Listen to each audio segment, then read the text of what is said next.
Gile, gua denger cuma bela-belain belimbing sayur, kagak ada itu yang namanya katanya debat cawapres. MK, KPU, ketua-ketua partai, semua jadi lembek.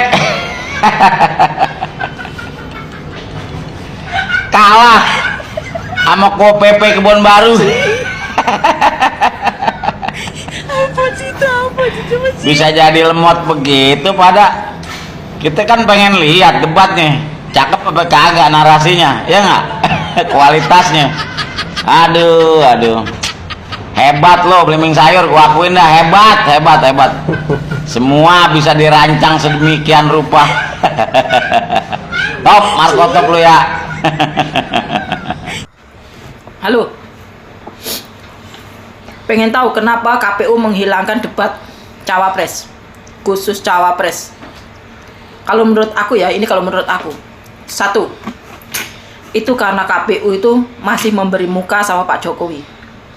Kasihan sama Pak Jokowi. Gimana kalau sampai anaknya dibuat bulan-bulanan di situ? Dibuat bahan tertawaan sama penonton. Di mana mukanya Pak Jokowi? Kasihan kan?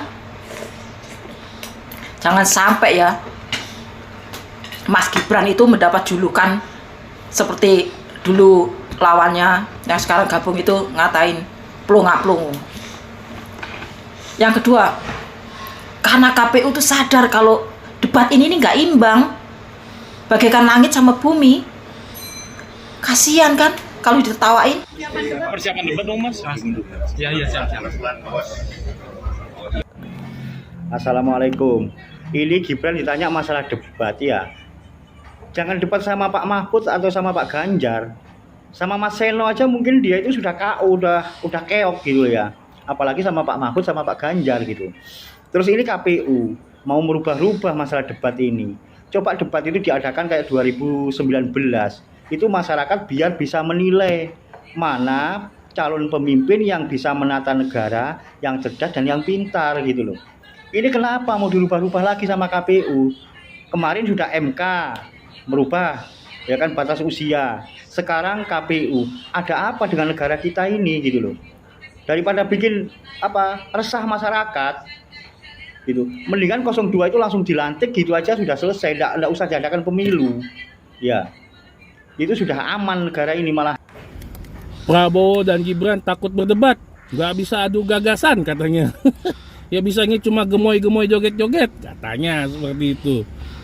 Tapi saya bingung ya. Apa yang harus ditakutin oleh Prabowo yang sudah berapa kali punya pengalaman di kontestan pemilu ini? Jadi wakil presiden, jadi capres dibandingkan dengan lawan-lawan yang baru pertama kali nyapres. Ya kan? Apa iya Prabowo takut debat? Ini kan karena debat resmi dari KPU-nya belum mulai. Ya, mau akan mulai nih. Yang mana diteriakin takut debat? Dan ini ya. Kalau saya main game ya, kan nomor 3, tim ses nomor 3 ini sering teriakin bahwa nomor 2 ini curang. Wah, dilindungin pamannya, bapaknya presiden. Wah, pasti dicurangin segala macam, curang bla bla bla. Gini, kalau saya main game nih.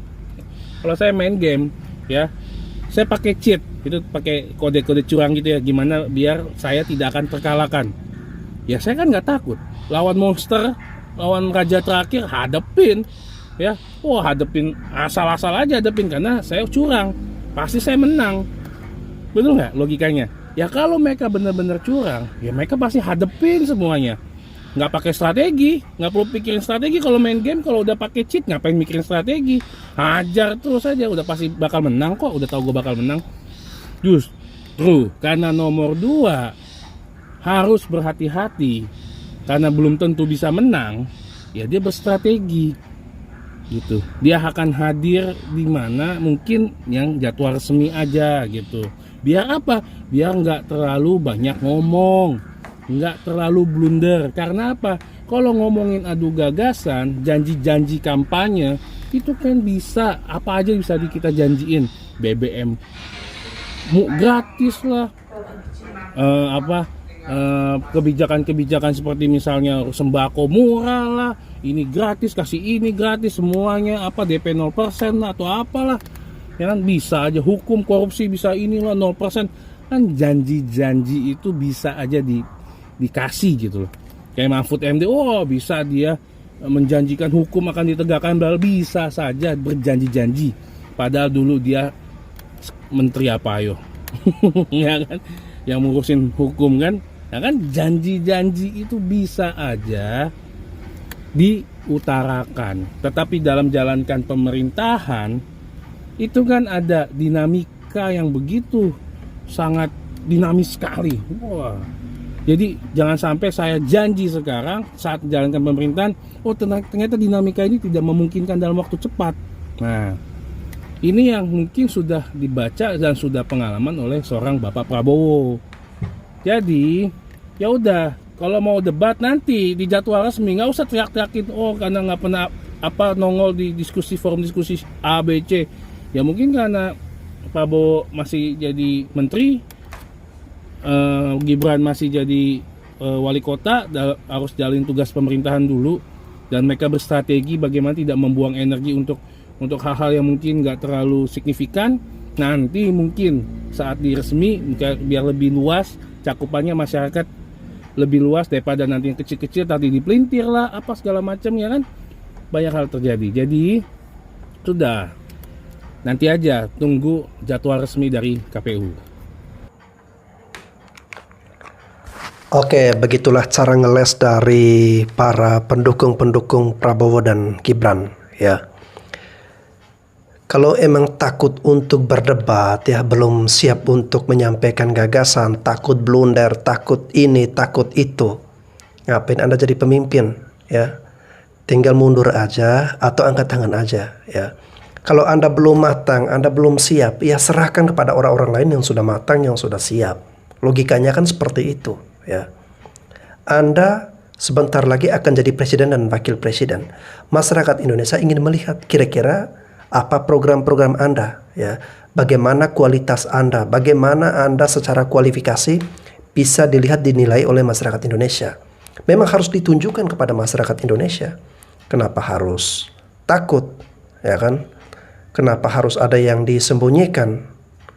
Nah, baru-baru ini guys, ya, dengan adanya pembatalan atau ditiadakan debat cawapres dari KPU, ya, ini kan semakin membuat publik yakin bahwa ada pasangan tertentu yang memang tidak siap, ya, untuk beradu gagasan, beradu argumen, ya, untuk berdebat, untuk memaparkan program-programnya, ya, dengan segala macam alibi dan ketakutan. Ketika nanti jadi pemimpin, ya, Anda harus menghadapi berbagai macam resiko, ya, dikritik oleh masyarakat, ya, dicaci maki oleh rakyat juga, ya. Anda harus siap dengan segala konsekuensi itu.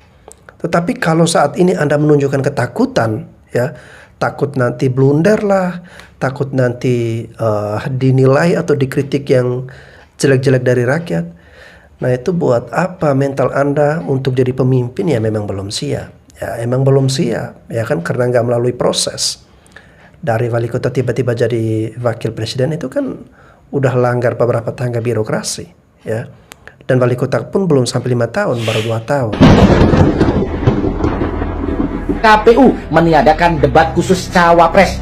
Anda bisa tebak kan tujuannya apa? Ya tujuannya biar oo-nya, biar dungunya itu nggak kelihatan. Wes pokoknya karep-karepe penguasa lah. Sing penting anakku dadi, kan gitu judulnya. Ya apa ora son. Jadi untuk masyarakat yang cerdas, wes toh nggak usah gontok-gontokan, nggak usah saling sikut, saling caci, saling maki. Hasilnya nanti sudah disetting dan diatur kok sama mereka. Kurang biadab apa pejabat di negeri ini, gitu loh. Aturan aja dibuat main-main gitu loh. KPU udah ngerilis sekarang katanya akan ditiadakan debat khusus cawapres. Padahal tahun 2019 ya, itu ada 5 kali debat, ada 2 kalau nggak salah yang cawapres doang, ada 2 yang capres doang, ada 1 yang mereka bersama. Tapi sekarang katanya debat cawapresnya doang itu bakalan dihilangin.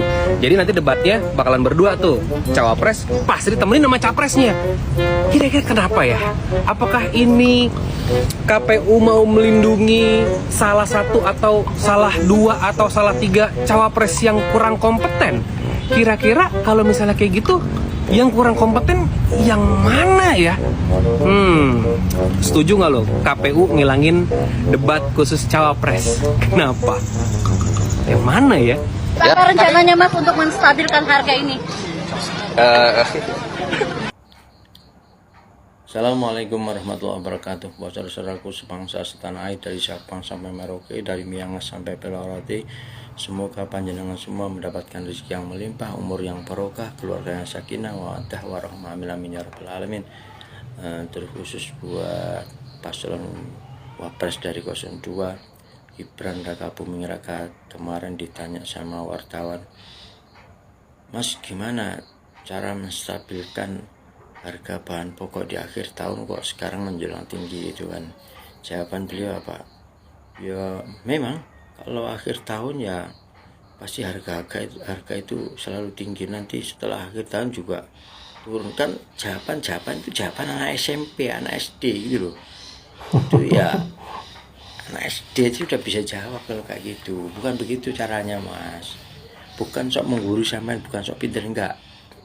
Jawaban kalau orang-orang ahli ekonomi menguasai perekonomian di pasar bukan begitu. Kalau sekarang harga tinggi, apa kekurangannya di pasar itu? Kita bikin stoknya yang banyak, satu. Yang kedua, kita perbanyak operasi pasar supaya apa? Barang-barang yang tadinya kekurangan di pasar itu bisa terpenuhi. Akhirnya harga turun gitu loh. Jadi bukan, ya memang akhir tahun harga melonjak itu, aduh jawaban nggak memecahkan masalah. Itu satu. Yang kedua ditanya kemarin sama wartawan juga, Mas sekarang nyari kerja susah loh. Jawabannya apa? Ya kalau nyari kerja susah ya gimana kalau kita jadi pengusaha aja loh. Itu bukan memecahkan masalah. Mencari solusi bukan begitu. Orang cari pekerja harus jadi pengusaha, duitnya dari mana? Dari Mbah Lo, dari Pak Lurah. Ada aja. Bikinlah regulasi begini, nanti kalau orang-orang itu nyari kerja susah, kalau setiap perusahaan menerimanya dari jasa, umpamanya dia pakai D3 atau S1, kita turunkan levelnya ke SMA, yang penting dia menguasai di bidangnya. Kita buka regulasi baru yang membuka lapangan pekerja banyak. Itu jawaban yang mantap, bukan orang dipaksa harus jadi pengusaha. Gimana mau jadi pengusaha untuk makan aja di zaman bapak lu sekarang susah, yang akhir-akhir tahun ini, tau lah. Orang dipaksa jadi pengusaha dan gak masuk akal. Plus jawabanmu itu tidak memecahkan solusi, malah bikin emosi orang ahli ekonomi dengarnya itu loh ya. Aku nggak akan pilih kamu lah kalau wapres, aku wapres pilih Pak Mahfud, dan pilihan saya tetap si rambut putih dan Pak Mahfud MD. Salam waras, salam NKRI Agamati. Assalamualaikum warahmatullahi wabarakatuh. Mereka. Hahaha, ini dia jurus ngeles Prabowo biar nggak ditanya-tanya oleh mahasiswa. Sebuah video rame nih sendirian terkait Prabowo Subianto yang takut ditanya banyak oleh mahasiswa saat menghadiri acara di Universitas Muhammadiyah Malang. Berikut cuplikannya. Slide saya masih ada 72 lagi. Kalau dikali 3 menit per slide, berarti kira-kira 3 jam lagi lah kita di sini. Tapi karena kalian anak-anak pintar semua, bisa nangkap apa yang saya sampaikan. Benar? Karena kalian pintar semua, berarti tidak perlu ada pertanyaan. Benar? Terima kasih. Terima kasih semuanya. Wah, jago ya Pak ngelesnya. Menjawab pertanyaan aja takut. Apalagi nanti menjawab tuntutan rakyat. Apa nggak kabur tuh ntar? Jadi gini Pak Prabowo, sebenarnya yang Bapak bilang mahasiswa sudah pintar-pintar itu memang benar. Tapi kan itu pertanyaan buat Pak Prabowo. Tahu kan kenapa diberi pertanyaan? Ya kayak ujian semester gitu. Kenapa ada ujian semester? Ya untuk mengetes kemampuan mahasiswa sudah sampai mana. Nah, kalau pertanyaan untuk Bapak kan untuk melihat kapasitas jawaban seorang Prabowo Subianto. Bagaimana pandangannya terhadap pertanyaan yang diajukan, lalu disandingkan dengan rekam jejak Prabowo. Bukan untuk mahasiswa sendiri, Pak. Aduh, masa kayak gitu aja nggak paham sih, Pak? Yuk Sandrian, gunakan kekuatan doa kita untuk mendoakan Anies Gus Imin agar memimpin Indonesia 2024 mendatang yang sudah terbukti rekam kinerjanya pro rakyat. Dan bersama kita kuat, tumbangkan politik dinasti. Jangan mau kayak gini-gini lagi 5 tahun lagi. Sekarang lebih banyak gimmicknya. Sekarang ada istilah gemoy, santuy. Seakan-akan yang bisa memimpin negeri ini adalah mereka yang gemoy. Ini tentu sesuatu yang tidak sehat. Tanpa mengurangi rasa hormat saya, Pak Soebul Iman, tadi beliau bilang tidak sehat, tapi alhamdulillah Pak, saya, keluarga besar saya, Pak Prabowo, Mas Gibran, Jan Etes dalam kondisi sehat Pak hari ini. Kami sehat walafiat. Lagian ya Pak, sejujurnya narasi-narasi gemoy santuy itu yang ngeluarin pertama kali anak-anak TikTok Pak. Netizen TikTok, mending Bapak komplain deh sama anak-anak TikTok. Begitu Pak, di TikTok juga dibilang, ih Pak Prabowo gemoy banget kayak bayi Switzel abis mandi sore. Coba Pak Sohibul yang terhormat ya, Bapak bayangin kita nih TKN Prabowo Gibran, Bapilo, partai-partai Koalisi Indonesia Maju. Apa kepikiran Pak mendudukan Pak Prabowo? Kita bikin aja gimmick dia mirip bayi Switzel habis mandi sore. Gak kepikiran Pak kita juga. Itu kerjaan anak-anak TikTok Pak. Satu sisi ya Pak, saya coba merefresh pikiran kita semua. Pak Prabowo pernah masuk list 500 muslim berpengaruh di dunia. Pak Prabowo membangun universitas-universitas pertahanan di perbatasan Indonesia. Pak Prabowo membawa pertahanan Indonesia berada di list posisi 13 peringkat dunia. Memajukan alutsista dan juga membangun BUMN bidang alutsista di Indonesia, bidang pertahanan di Indonesia. Pak Prabowo mampu menjawab dalam pembahasan-pembahasan forum internasional. Terakhir, Pak Prabowo kemarin mampu menjawab dengan clear dan jelas pertanyaan dari Dubes Jepang terkait kebijakan hilirisasi Indonesia yang mengancam global free trade. Masa iya itu karena gemoy Pak? Oh iya karena gemoy nih. Jadi paham geopolitik kan nggak juga Pak. Hemat saya Pak, mungkin anak-anak muda, netizen-netizen TikTok itu punya point of view dan pemikiran tersendiri terhadap sikap-sikap politik yang terjadi. Misal, ada pertemuan tokoh politik A dan B. Kalau misalnya generasi-generasi baby boomers tuh punya perspektif A dan B dan C. Oh tapi ternyata anak-anak muda ngelihatnya kok punya point of view D, E, F. Itu kan menjadi sah-sah aja Pak. Mereka membawa gerakan-gerakan politik ini ke dalam ruang yang riang gembira. Selama tidak menyalahi aturan, moral yang ada sih sah-sah aja gitu. Ini mungkin refleksi atau sikap yang dilahirkan karena memang sudah melihat dari 2014 dan 2019 atmosfer politik itu terlalu panas dan tarik menarik yang pada ujungnya kita ini sepakat bahwa persatuan itu lebih penting daripada segala hal. Dan Pak Prabowo kan juga selalu berpesan bahwa satu lawan terlalu banyak, 1000 kawan terlalu sedikit. Dan politik riang gembira yang Pak Prabowo inginkan, politik ide gagasan yang Pak Prabowo selalu junjung, mungkin semangat itu tersampaikan di generasi-generasi muda. Politik gagasan itu memang penting. Dan Pak Prabowo punya 8 program Asta Cipta dan juga 17 program percepatan. Dan kalau memang mau pembahasan secara substansial, ya orasinya kan bisa melakukan kritik secara substansial juga. Oke Mbak, luar biasa ya apa yang Anda sampaikan ya. Nah, saya juga ingin mengkritisi ya soal branding gemoy ini ya. Itu bukan kerjaan anak-anak TikTok ya, tetapi sekarang sudah menjadi kerjaan dari Anda ya, elit-elit dari partai pengusung Pak Prabowo ya. Karena hampir di beranda-beranda TikTok ya Pak Prabowo bersama dengan kader-kader dari salah satu partai yang hobinya joget-joget itu guys ya.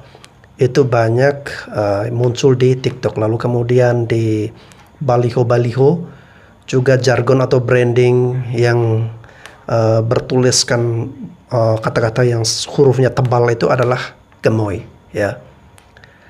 Nah silakan nggak apa-apa ya kalau emang brandingnya seperti itu.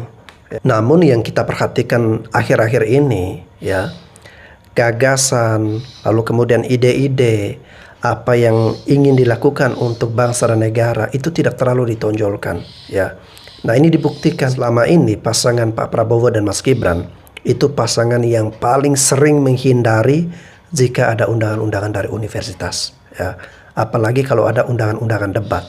Ya debat cawapres dari KPU saja ditiadakan karena memang kita kembali dari awal saja ya, proses penyatuan Pak Prabowo dan Gibran ini itu kontroversial ya, di mana konstitusi kita harus diobrak-abrik oleh sang paman ya demi memuluskan langkah ponaannya untuk menjadi penguasa. Bangsa dan negara kita ini bangsa dan negara yang terhormat, punya wibawa, punya harkat dan martabat ya. Jangan sampai hanya dijadikan bahan lucu-lucuan ya, bahan joget-jogetan yang gak jelas ya. Kalau seperti itu ada panggungnya ya, yakni di dunia entertain. Situ Anda bisa mengekspresikan jika Anda ingin riang gembira joget-jogetan ya, silakan di dunia entertain ya. Seberapa besar efek elektoral dari debat Capres dan debat Cawapres.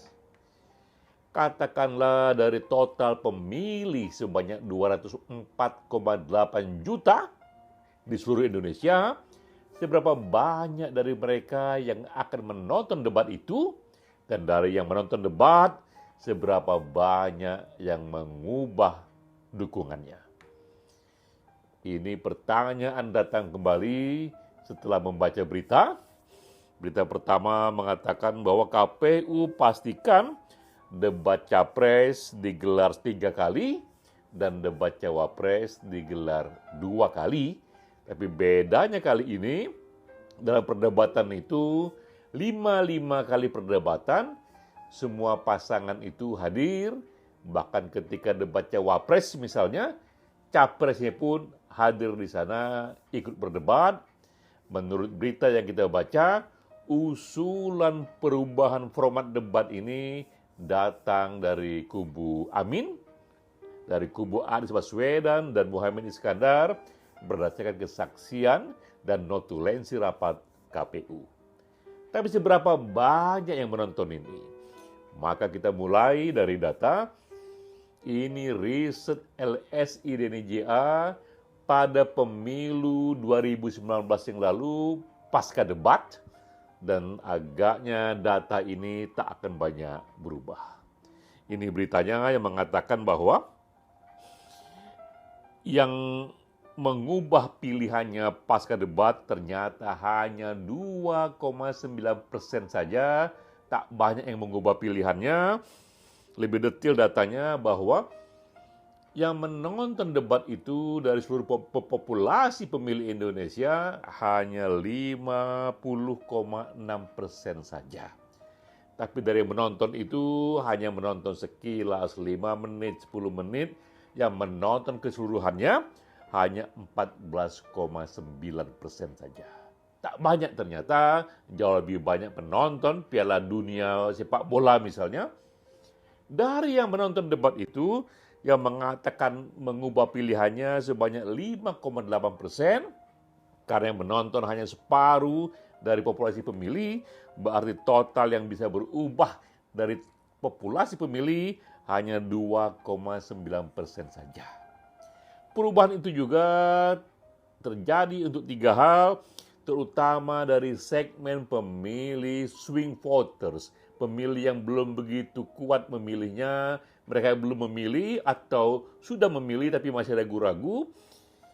Perubahan terjadi pertama kali adalah mereka yang belum memilih setelah nonton debat menjadi memilih, atau yang sudah memilih menjadi tidak memilih, atau dari memilih calon A pindah ke calon B, atau sebaliknya dari calon B pindah ke calon A. Berarti perubahan persentase dari satu calon ke calon lainnya setelah debat tak juga banyak.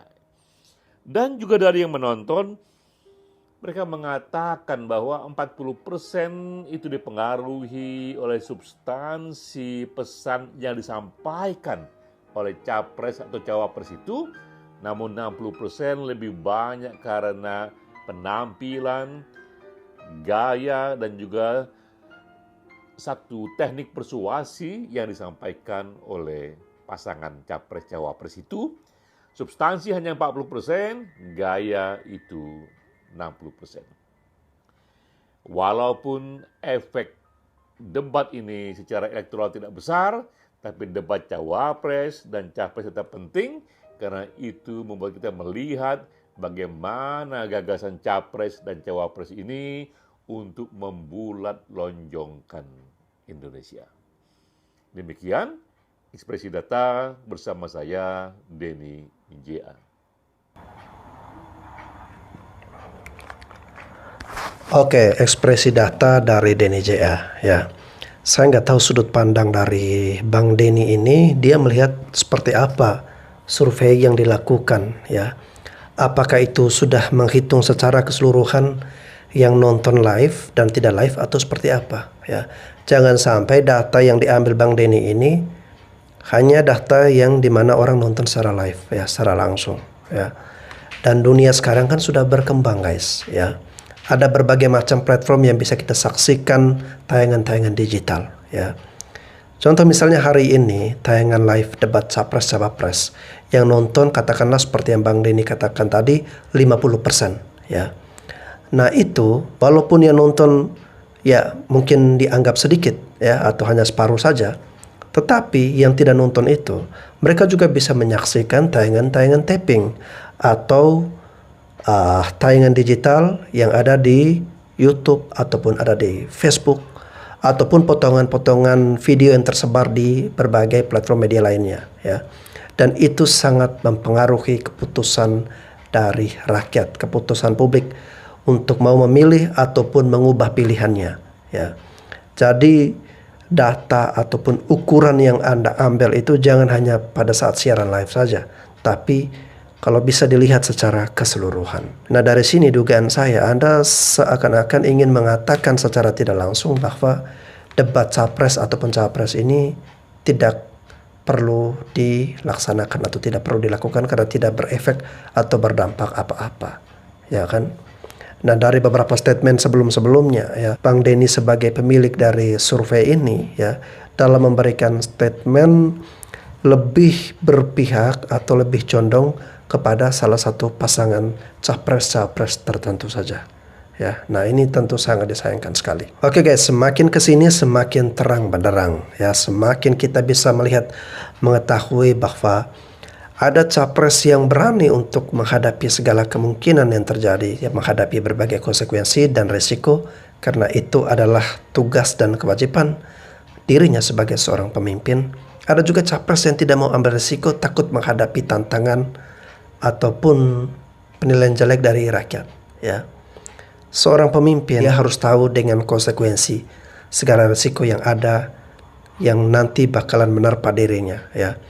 Kupingnya juga harus siap terbuka dan menerima berbagai komplain, berbagai keluhan dari rakyat kecil, ya. Jangan sampai seperti Pak Prabowo tadi, ya. Dia tidak ingin ada yang memberikan pertanyaan, ya. Nah kita khawatirkan nanti justru dia tidak mau mendengar yang adanya keluhan, yang adanya komplain, yang adanya usulan atau ide dari rakyat bawah untuk bagaimana pemerintah bisa membuatkan terobosan, gagasan, ataupun menyelesaikan suatu persoalan. Kita ingin pemimpin yang dekat dengan rakyat, berinteraksi dengan masyarakat, mau menerima, mendengarkan aspirasi, keluh kesah, masukan dari rakyat kecil, ya.